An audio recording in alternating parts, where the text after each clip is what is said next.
I am very excited to go ahead and introduce today's first speaker. She brings a very unique perspective to our discussion, and this is Dr. Florence Brown. And she is the co-director of the Jocelyn and Beth Israel Deaconess Medical Center Diabetes and Pregnancy Program. She participated in the 2008 American Diabetes Association Pre-Existing Diabetes and Pregnancy Guidelines Committee, and also was an editor and co-author of Managing Pre-Existing Diabetes and Pregnancy, Technical Reviews and Consensus Recommendations. She's also currently a member of ADA's Professional Practice Committee, and I've had the huge pleasure to serve with her on that committee the last 2 years. And her interest in the management of gestational diabetes and pre-existing diabetes in pregnancy, where that's her main interest, where she tries to make sense of the many controversies. And a focus of her research is on factors that affect fetal growth and large birth weight infants and women with type 1 diabetes. So we are very excited to have Dr. Brown, who's going to present on time in range. How is CGM data presented? And with that said, I will turn it over to Dr. Brown. Diana, thank you for that introduction, and it's a pleasure to be here to talk to you about time in range. How is CGM data presented? Well, we start with the ambulatory glucose profile. The AGP is a licensed standardized glucose report created by the International Diabetes Center. AGP provides a standard set of information and graphs relating to diabetes management and is only one part of understanding glucose patterns. It includes the dates of the data, usually 14 days, the percent that the time of the CGM that is active, which should be greater than 70%, average glucose, glycemic variability, which is in this case a coefficient of variation, which is defined as standard deviation divided by the average glucose, the time and range data, and a graphic representation of glycemic patterns and a summary of daily records. So the first patient is a 32-year-old gravida 2 para 1 with type 1 diabetes of 20 years duration, presenting for a follow-up outpatient visit at 34 weeks. She manages her diabetes with multiple daily injections, monitors glucose with a meter and CGM. She has a high school education and is living with her fiance. Her preconception BMI is 21. Her CGM has been downloaded in reviews. In this case, her targets are set at 65 to 140 milligrams per deciliter or 3.6 to 7.8 millimoles per liter. We use the 65 instead of the 63 just because there's an easy drop down to get to the 65 that goes by 5 milligrams per deciliter on the report. So this is her AGP page. Her dates are in the upper right-hand corner. The time that is active is 98.5%. Her average glucose is 90 milligrams per deciliter or 5 millimoles per liter. Her standard deviation is 13 milligrams per deciliter or 0.7 millimoles per liter. And her time in range is 98%. Her time above range is 0%. And her time below range, less than 65, in this case, 2.0%. And she has had no low blood glucoses in the level 2 low of less than 54 milligrams per deciliter. And her glycemic patterns are graphed below. And we can see that the targeted range is 65 to 140. That's the hashed targeted range. And her median glucose is represented by the orange bar, the orange curve, and the blue bar is her interquartile ranges. And we can see that the pattern is rather flat and within all the targeted range. And below that, we can see the daily representation of the summary of her glucose data. And that glucose data, the daily report is seen here in a larger representation. And she has very flat, well-controlled glucose levels throughout, maybe some dips on on a 1 or 2 days, but those are short-lived and treated easily. And this is the overlay of the last 7 days of those daily glucose reports superimposed on each other. Again, achieving nice low blood glucoses over the course of the night and having acceptable rises post meals, and very well controlled without many low blood glucoses seen here. And this is her best day. Her best day, her average glucose was 91 milligrams per deciliter, 5.06 millimoles per liter, and she's in target 100% of the time. And this is her data throughout her pregnancy. So we have her average, her standard deviation, time in range, time above range, time below range, and time less than 54, all mapped out from the beginning of her pregnancy, where her average was 140, to the end of her pregnancy when her average was 90 milligrams per deciliter. And you can see the millimoles per liter there too, and the standard deviation. We can see that despite the decrease in her average glucose and her standard deviation, her time below, and the improvement in her time in range from 79.9% to the 98%, we can see that her time below range and her time less than 54 were really acceptable and negligible. And this is, if you like to graph things, this is what her whole pregnancy looks like, with glucose on the y-axis on the left and percentage on the right y-axis, and then the weeks of her pregnancy on the x-axis. And the blue bars representing the average glucose decreasing over time, time in range in the green curve increasing, time above range just briefly elevated and coming right down to an excellent level, and really a flat minimal time below range and time less than 54 through her whole pregnancy. So how did she do this? Well, she also monitored blood glucoses with a meter. She tested before and after meals, and also sometimes at bedtime and in the middle of the night.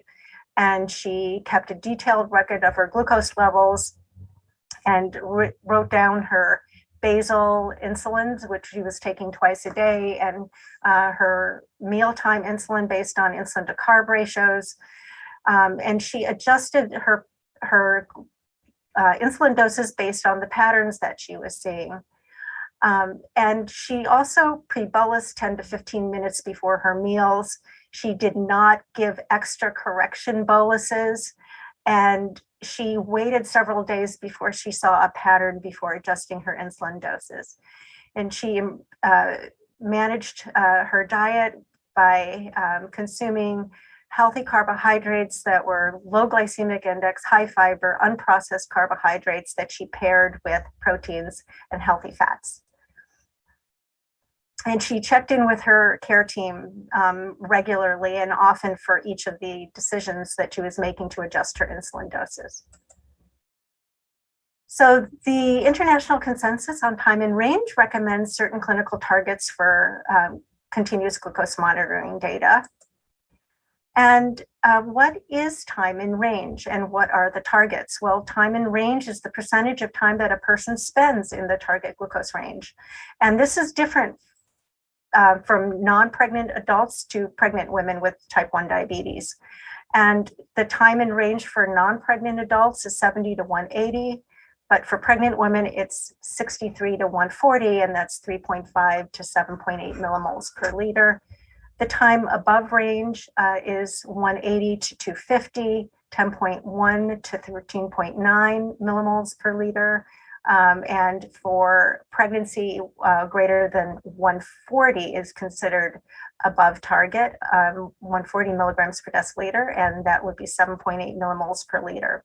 There is no time above 250 considered for pregnancy.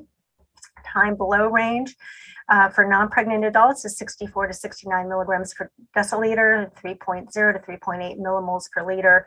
but for women who are pregnant, it's 54 to 62 milligrams per deciliter, 3.0 to 3.4 millimoles per liter. And both groups, the time below range that is considered level 2 or urgent low, less than 54 milligrams per deciliter, is less than 3.0 millimoles per liter. And what are the time in range goals? Well, we expect time in range in pregnancy and in non-pregnant adults to be greater than 70%. Level 1 time above range, or just standard time above range for pregnancy, should be less than 25%. There is no acceptable time above range greater than 250 in pregnancy. Time below range, it should be less than 4%. And level 2 time below range which is less than 54 milligrams per deciliter, less than 3.0 milligrams per deciliter, should be less than 1%. And the international consensus of time in range acknowledges that these metrics are defined for patients with type 1 diabetes, and that they are not recommended for women with gestational diabetes or pregnancy complicated by type 2 diabetes because there is inadequate data. Most of this data comes from type 1 diabetes. So patient 2 is a 24-year-old gravida 2 para-0 with type 1 diabetes, 12 years duration, presenting for an outpatient visit at 6 and 2/7 weeks. She reports that prior to learning that she was pregnant, she really wasn't bolusing for her meals. She was not very careful about her dietary intake. She has some high school education, hopes to take the test for the graduate equivalency degree, and lives with her husband. Her BMI is 33. She manages diabetes with an insulin pump and monitors glucose levels with her CGM. Her recent A1C was 12%, or 108 millimoles per mole. Her CGM is downloaded and reviewed. Her time in range targets are set at 70 to 180 milligrams per deciliter, 3.9 to 10.0 millimoles per liter at her first visit, but they were changed to 65 to 140 or 65 to 140 milligrams per deciliter, or 3.5 to 7.8 millimoles per liter at her subsequent visits. And this is the representation of the AGP page for her first visit. She's wearing, her sensor time is 94.4%. Her average glucose is 269 milligrams per deciliter, 14.9 millimoles per liter. She has a wide standard deviation of 85 milligrams per deciliter, 4.7 millimoles per liter. And her time in range is 18.6%. And notably, her time spent above 250 milligrams per deciliter is 57.1%. And we can see that graphically here. And then this is the overlay of her most recent 7 days of blood glucoses, showing this wide variation in her blood glucoses from high to low, actually never going below the threshold here. And then this is her daily, showing that many blood glucoses above 300. But her best day is the day before she came to clinic, before she saw a provider for her diabetes and pregnancy. She made significant changes when she learned she was pregnant. She started bolusing for her meals, and she started eating healthier carbohydrate. And her average glucose decreased to 156 milligrams per deciliter on this day, which is 8.7 millimoles per liter. And at her next visit a week later, her average glucose had decreased to 189 milligrams per deciliter for that 2-week period. And that's 10.5 millimoles per liter. And she still has a low time in range of 23%. But it's definitely moving in the right direction. And then the next several weeks later, her average glucose now is 126 milligrams per deciliter, and her time in range is up to 66.7%. And this was with ongoing titration of her insulin doses and her insulin pump settings. So this is the most recent visit where we see that despite her average of 126 milligrams per deciliter, we still see a rise in her blood glucoses on this overlay overnight and a spike after the first meal, indicating that we need to adjust her overnight basal rates and increase them and strengthen her insulin to carb ratios. And her data throughout her pregnancy is here, with a remarkable decrease in her average glucose over this time period, improvement in the standard deviation, the improvement in the time in range and time above range decreasing, and her time above 250 going from more than 50% down to 0.6%. And most notably, that despite that improvement and lowering of her blood glucoses, her time below range is acceptable. Less than 4% for the time below range, and for the time less than 54, it should be less than 1%, all acceptable. And this is a plot of her data here showing the improvement in her glucose levels on the blue bars, and the percentages of time in range in green bars, time above range decreasing with time, and despite that, the very flat and low time below range and time less than 54. Patient 3 is a 37-year-old gravida 2 para 1 with type 1 diabetes, 17 years duration. She has a master's degree and lives with her husband. Her preconception BMI is 26. She manages her diabetes with insulin pump with predict before low suspend. She monitors her glucose with a continuous glucose monitor.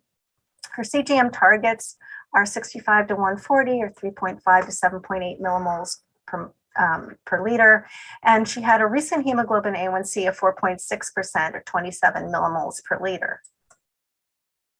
And here is her AGP page. Her CGM is active 97.6% of the time over this approximately 14-day period. Her average glucose is 98. Her standard deviation is 37. And her time in range is 71%.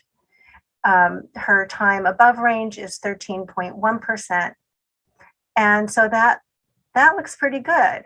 However, her time below range is almost 16%, and that should be less than 4%.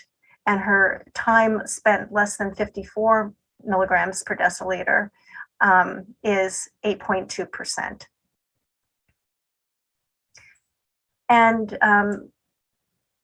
we can see from the overview page that the times where she's having low blood sugars over the course of these 14 days, what are the patterns of low glucose levels? When are they occurring? Well, they're occurring multiple times during the day, seen by the red bars below 65 milligrams per deciliter here, multiple times during the day. And this is the overlay that shows each of the daily patterns superimposed on each other.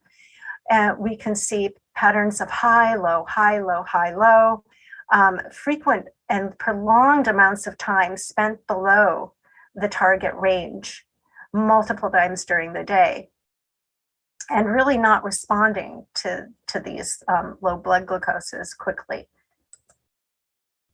And so we need to look at her pump to see why this is happening. And we can see a very reactive approach to her diabetes self-management. And her blood glucose increases above the target range. She turns on her temporary basal being more than twice what her usual basal is, runs it, lets herself have low blood sugar. Fortunately, her predict before low pump suspend turns her off to mitigate some of this.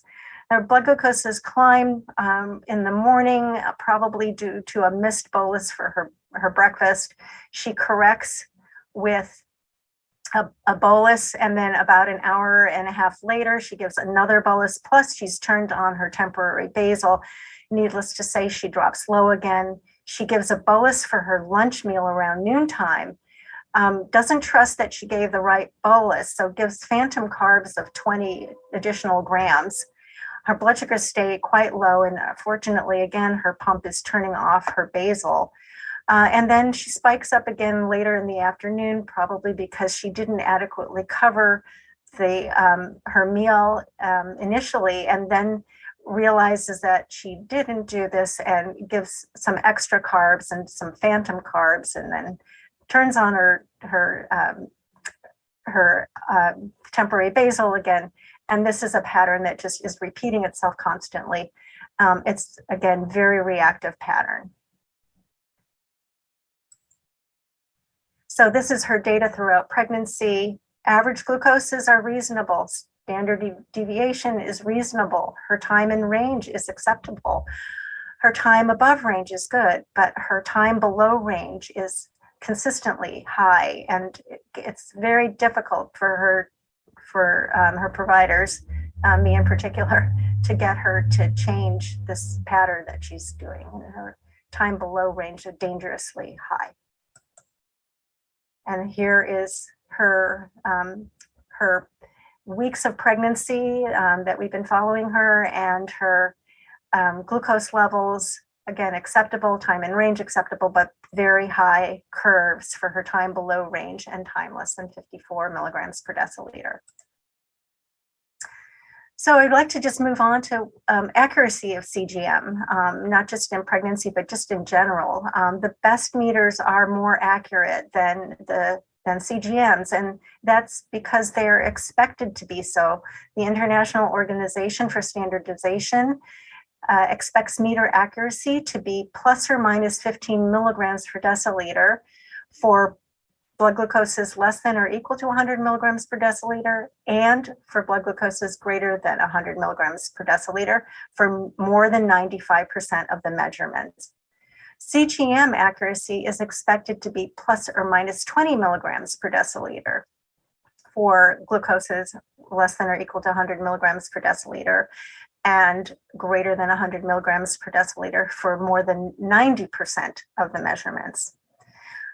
There is another way of measuring accuracy of the device or CGM device or meter, and that's called the mean absolute relative difference, or the MARD score.